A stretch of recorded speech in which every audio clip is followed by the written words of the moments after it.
every feeling you can't name explained. Sonder, you're sitting in traffic and you glance over at the car next to you. There's just some random person in there tapping their fingers on the wheel, completely in their own world. And for a second, it hits you. That person has an entire life, a childhood, a set of fears, an argument they've been replaying all week, a favorite song, people they love, a whole story that's just as long and complicated as yours. And you'll drive away and never know a single thing about any of it. That feeling is called Sonder. It's that moment when you realize that every single person around you is living a life that's just as full and real as yours. Yo, I'm not gonna lie, this happened to me like 3 days ago. Deadass, I was literally driving. I come up to a light and I look over, I'm like, damn, you know you have a childhood, right? I'm like, damn, you got memories. You probably hate your life or love your life right now and I will never know. Like, you don't even know where they're headed. Like, think about it, chat. When you're driving and you look over, they're headed somewhere. But where are they headed? Yo, this is Sonder, bruh. It sounds obvious when you say it out loud, but actually feeling it, really feeling it, is something different. It usually hits in crowded places. Train stations, busy streets, airports. Your brain tries to actually grasp that every face you see is a whole person. And then it kind of gives up because the scale is too much. Damn. It's one of those feelings that's hard to describe as either good or bad. It's just big. Hi, Wreath. You probably know what nostalgia feels like. Okay. That warm, slightly sad pull toward the past. How many of y'all get nostalgia watching, like, old videos? How many of y'all do that? I be getting that. I'll be getting nostalgia, like, just randomly. And, like, I don't even be watching anything, but randomly just get hit with nostalgia. But I don't know if y'all ever. There's a version of it that goes a step further, where you're not just missing a time, you're missing a place, or a feeling, or a version of your life that doesn't exist anymore. And the hard part is that even if the place still exists, the thing you're actually missing doesn't. You can go back, but it won't be the same. Literally. In Welsh, they call this Hyrith. It's a longing for home, but a home you can't return to, or maybe one that never quite existed the way you remember it. Yo, wait, that's Welsh deep. speakers will tell you it genuinely doesn't translate into English. Not because they're being dramatic, but because we really don't have a word for it. People feel it for their childhood neighborhood after it changes. For the early days of a relationship. For a summer that felt like it would last forever. There's a grief to it, even though technically nothing bad happened. Things just moved on, and somewhere in that gap, Hiriath lives. Limerence. Bro, that's like crazy, bro. If you really think about it. Like, eventually you're gonna grow up and your feelings won't be the same feelings that you had when you were younger. Do you get what I'm saying?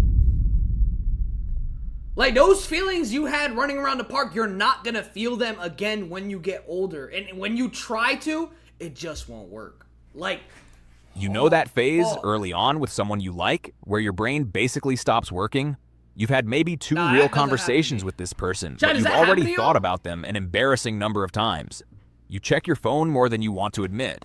When they do message, there's this little rush that doesn't make sense given how little you actually know them. That's not just a crush. A psychologist named Dorothy Tenoff studied this in the 1970s and gave it a name, limerence.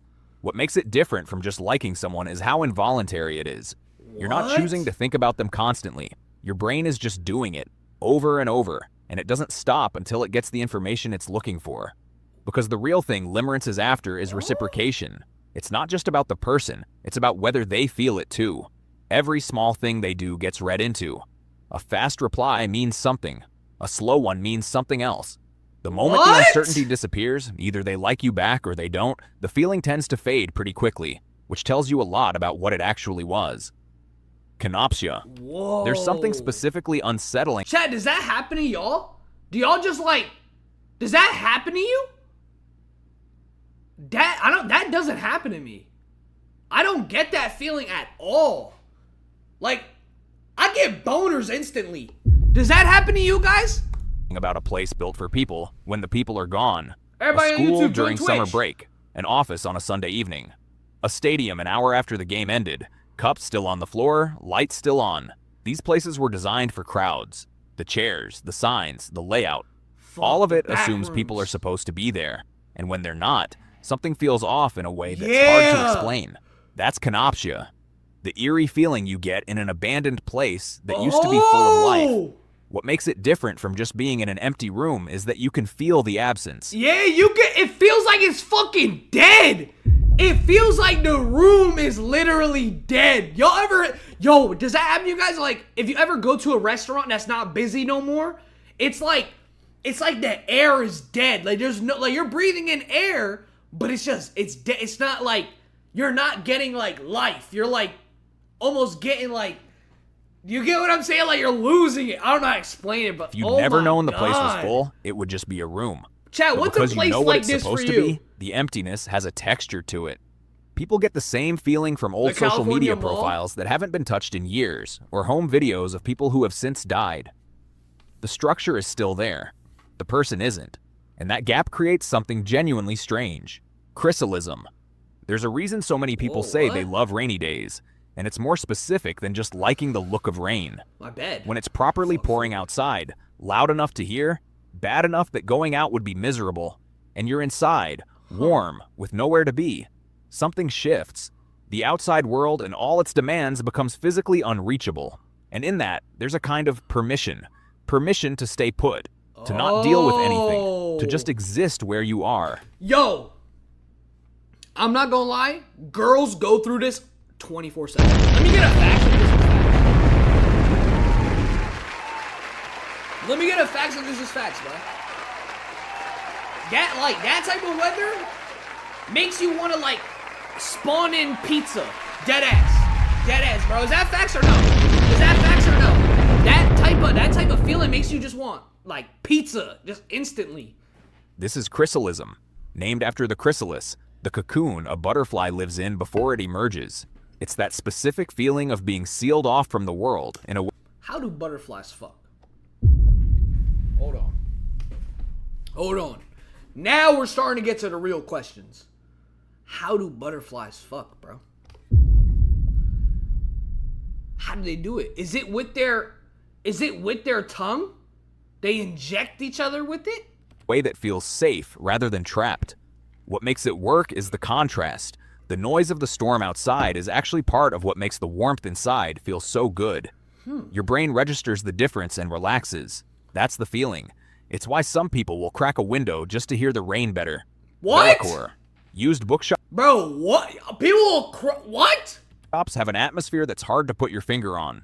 It's not just the smell of old paper, though that's part of it. It's something about the objects themselves. The fact that every book on those shelves has already had a life before it ended up here. Someone bought it, maybe read it cover to cover, maybe didn't. Left a receipt inside. Wait, I've never felt this feeling before. Hold on. I've never felt this before. Chad, why have I never felt this feeling before? What the as a bookmark, or underlined something that meant something to them at the time. And then for whatever reason, it got let go. And now it's here, available again, waiting for someone new. I never felt this feeling Bellicor is the word for that feeling. The quiet, slightly sad atmosphere of used bookshops and secondhand stores. I've never felt Places full of objects that used to belong to someone's life and now don't. There's a melancholy to it, but it's not a heavy one. It's more like a soft reminder that time passes, things change hands, and the world is full of small histories you could spend a lifetime discovering. Like an interesting way to look at it, like the time is gonna pass regardless. Like if you really think about it, time will just pass on regardless. So why not do something now, chat? Like literally, you can start your dream. Why wait though? Like why wait? Like the time is gonna pass anyway. Now I'm gonna do it next week. Why not start now? Like the time is gonna like the time will pass anyway. You're either gonna do it sooner or you're gonna do it later. But if you do it sooner, you'll be months, weeks, days ahead where you would have been at if you started later.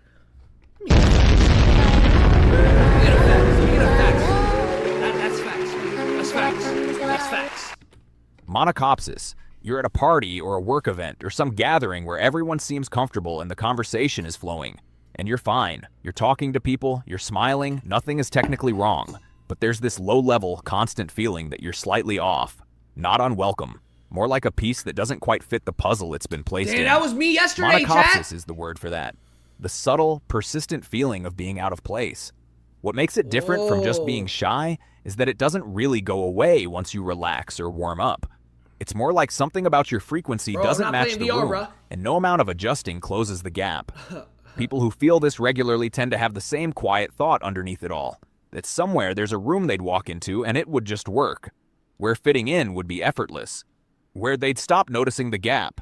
Most of us spend a decent amount of our lives looking for that room. Mauerbauer Traurigkeit. What the this fuck one comes is from Mauerbauer Kajikrait? Somebody in the chat should try to say surprise that right nobody now. given the length of the word and the precision of what it describes. Someone reaches out to you, a friend, a family member, someone who genuinely wants to spend time with you and hasn't done anything wrong, and something in you just closes. You make an excuse, say you're busy, put it off, Damn. and then you sit alone, which is technically what you chose, but it doesn't feel good either. Mauerbauer Traurigkeit, roughly the wall builder's sadness, is that.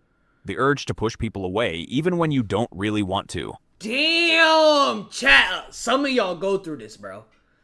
Yo, chat, how many of y'all do this? Like, you just accidentally do it. You don't even know why, you just push people away. What makes it different from just needing alone time is the involuntary quality of it. It feels more like a reflex than a decision. And then there's the loneliness that follows. The particular kind that's hard to complain about because you created it yourself. Anamoya. You find a book of old photographs, or stumble on some footage of a city street from the 1970s, or watch an old home video with those washed-out colors and the slightly wrong aspect ratio. Who wants to see my baby videos? You feel this pull toward it, a longing for that time, that look, that pace of life, which doesn't make much logical sense because you weren't there. You have no memories of it. You don't remember There's no real reason to miss something you never had. And yet the feeling is real and it's pretty common. It's called anamoya, nostalgia for a time you've never known. The reason it happens is pretty straightforward. Old media only shows you the good stuff. The photos that got kept were the nice ones. The footage that survives tends to be celebrations and ordinary days that someone thought were worth recording. But like, it doesn't explain if there was like a bad, like it could have been a bad day. You just had to do that. You're not seeing what it was actually like to live then. You're seeing the highlight reel, filtered through an aesthetic that now feels warm and familiar. What you're really longing for is probably simplicity. And the past just happens to be the easiest place to project that onto. That's the world right now. Like, like people could post right now on their story, and you will never know that they're like low-key, like, just not actually living the life. Oculism. Sometimes, usually when you're tired or staring at the sky too long, you get this sudden, uncomfortable sense of how small you are. There are 8 billion people on this planet right now, all doing something. I don't ever feel that. Do y'all feel the numbers stop meaning anything. You are one person in one place, in one tiny window of time, in a history that goes back billions of years. And yet somehow, the thing you said at work... To me, other countries don't exist. I'm not gonna lie to you. I never been. People be like, oh yeah, Korea. I never been to Korea. How do I know that shit's real? Last Thursday is taking up most of your brain right now. That feeling is called oculism, the awareness of how small your experience is compared to the actual scale of everything. Some people find it freeing. Like the pressure comes off when nothing matters that much in the big picture. Others find it unsettling, like the floor briefly disappearing. Most people find it both, depending on the day. Either way, it tends to show up uninvited and leave on its own schedule. Onism.